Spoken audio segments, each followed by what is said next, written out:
Welcome to jEdu channel. This is Matt, and today we will ask JNDI itself a fundamental question: what's your name? I will show you that with JNDI you can perform different operations not only by treating a name as a string object. We will discuss few types of names and their respective classes. Then we will focus on parsing names using name parser. Let's start with a little more theoretical section to have a solid understanding of names before going to some examples. Even though the only way we have been providing a name to JNDI so far was passing a string, maybe you were looking into the documentation and noticed that each method you may invoke on a context has two forms. They differ in a single thing. One accepts a name as a string, while a second as an object implementing name interface. The name interface represents a structured name that consists of some components in a specific order. It provides a methods for adding and retrieving those components, as well as comparing names to each other. We have two relevant implementations of the name interface: a CompositeName class and a CompoundName class. They are both provided by JNDI. Let's look at each of them separately and then compare them to each other to notice the differences, since at first sight they may seem the same. The most basic assumption of a composite name is that each component belongs to a single naming system. To understand what it means, we need to explain what a federation is in context of JNDI. As you hopefully remember, a naming system is a set of contexts with the same naming convention. So in other words, every naming system has exactly one naming convention. In all typical examples of naming systems we have already worked with, it looked like this. There were some root contexts, and in each of them some names were bound to another subcontext in which a situation could be the same.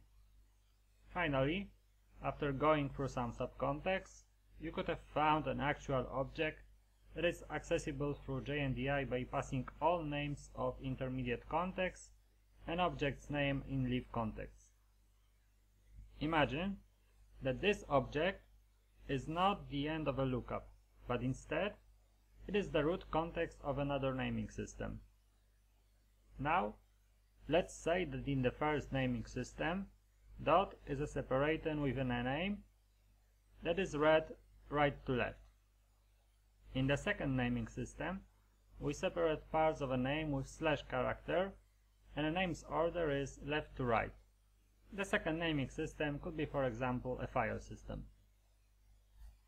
This whole configuration of two naming systems we may treat as one subject, one system, and in JNDI's terminology we simply call it a federation or a federated naming system.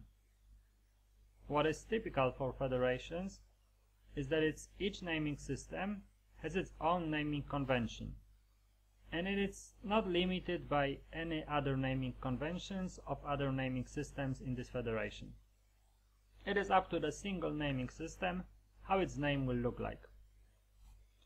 Now that you know a concept of federation, let's go back to a composite name and recall that in a composite name each component belongs to a single naming system. In our two-element federation, it means that if you want to look up within a root context of first naming system an object that is part of the second naming system, you have to look it up using a composite name with two components, for example like this. Components of a composite name are separated by / character, so full name that you should use in mentioned lookup is like this.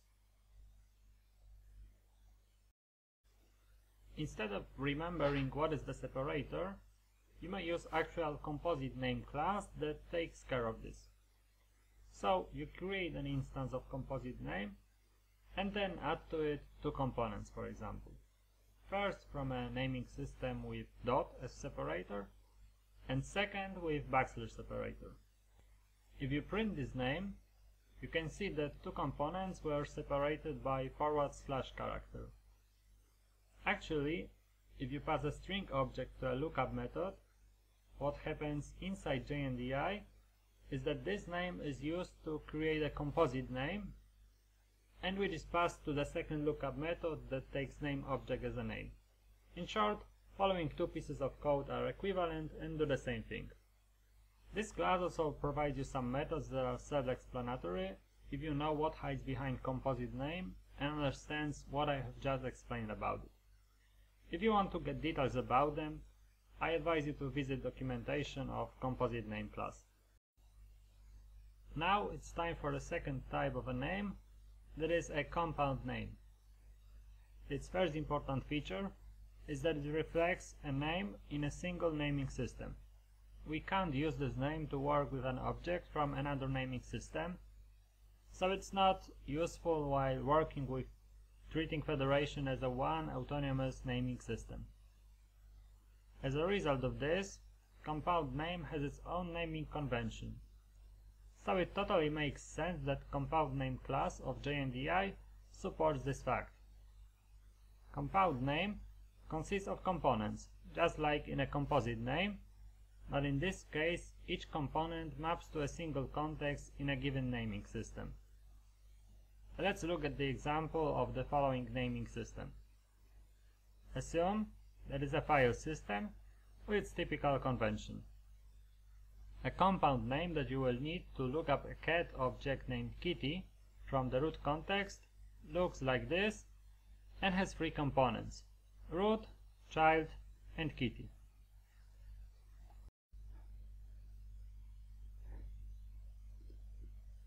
The CompoundName class provides you a constructor that takes two parameters. First is a string object representing a name, while the second is a set of properties that describe a naming convention that is being used. The whole set of available properties is described in the documentation of CompoundName class. In this example, we will only use a few of them. Let's say that our naming convention is as follows. We read a name right to left. Our separator is a comma character,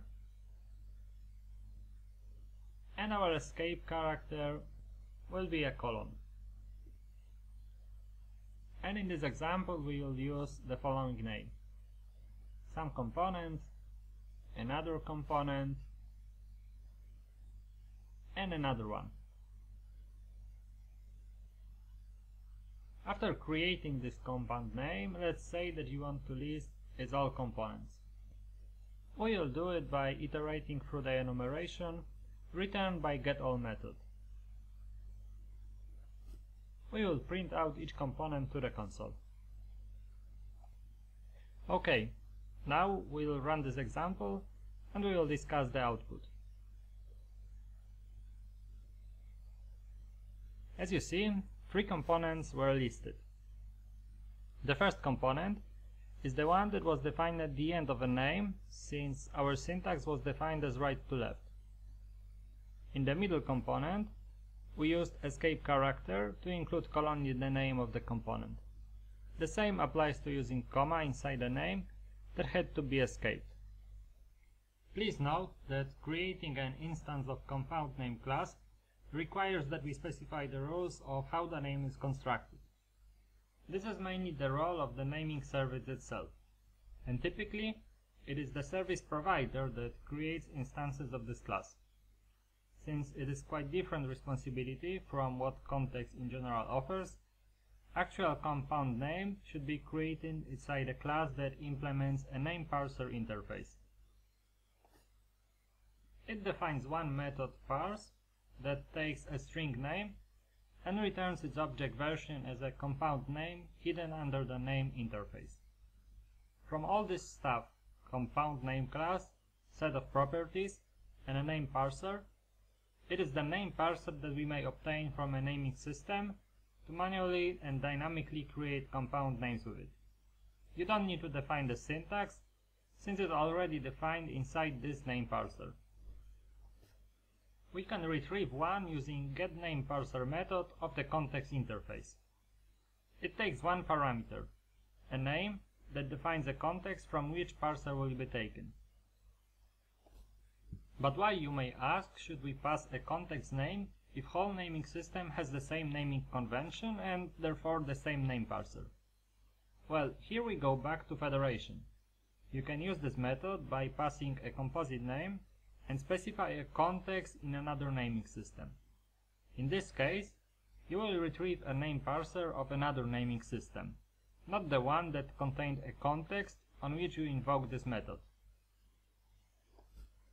With such a received name parser, you may, for example, create a name from a string. Then you can add some component to the head of a name or remove a component with index 1.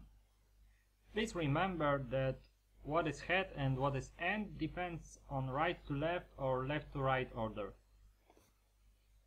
After printing out this name, you see that its components were modified. To show you that it consists of components, we may iterate through all of them as we did previously. So you see that it has 3 components: head, name, and the last one named in a file system. Now, to summarize what we have just heard about names in JNDI. There are 2 types of names and they differ in a few places.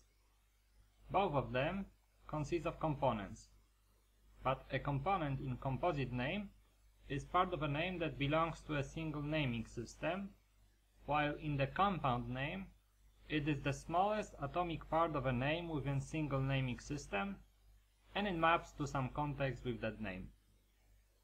We can define a relationship between the 2 types of names. A single component in a composite name is a whole name in one naming system that can be a compound name. Second difference that comes to the final usage is that composite names are in most cases used in client applications that use JNDI. Compound names are mainly created by a service provider, and moreover, they are encapsulated within name parsers. The next difference are naming conventions. Composite name does not support them. There is one forced convention, left to right, with slash character as a separator. On the contrast, compound name supports different ways of parsing a name. In underlying name parser that takes care of creating compound names in a service provider, you can define almost every detail of naming convention by creating a set of properties. Finally, some very important thing that is not a difference.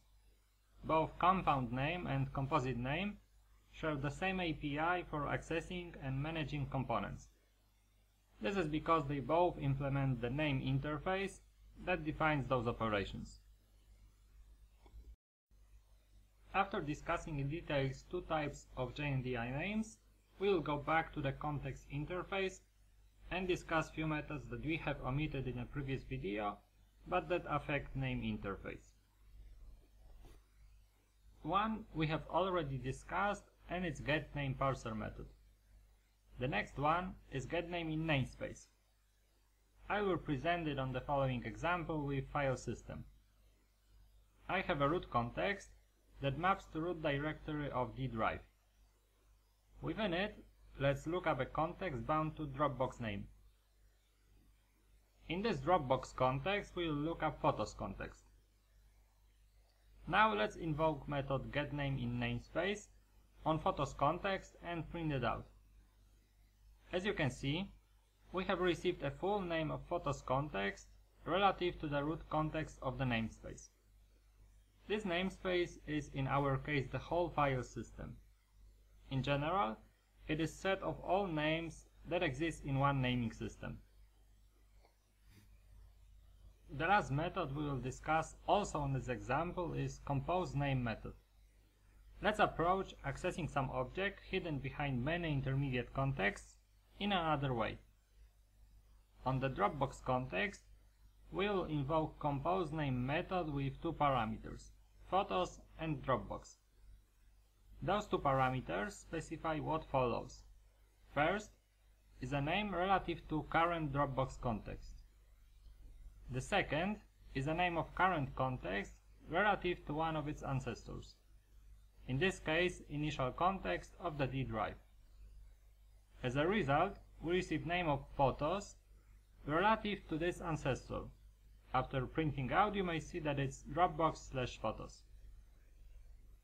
Let's repeat what we have done and create next name. In photos context, we'll compose a name for sample album. As an ancestor, we'll again use initial context, so we need to pass photos context name relative to initial context and its previously created name. Printing out shows that we are one step further. Finally, let's create sample album context, and with it, let's compose a name for bostoncityflow.jpg object that exists in my sample album directory. Again, our ancestor will be initial context, so we again pass previous name. At the end, we get a full path to bostoncityflow.jpg file relative to ancestor we were using all the time, that is initial context. In this context, we may now look up this object and see that it's actually a file.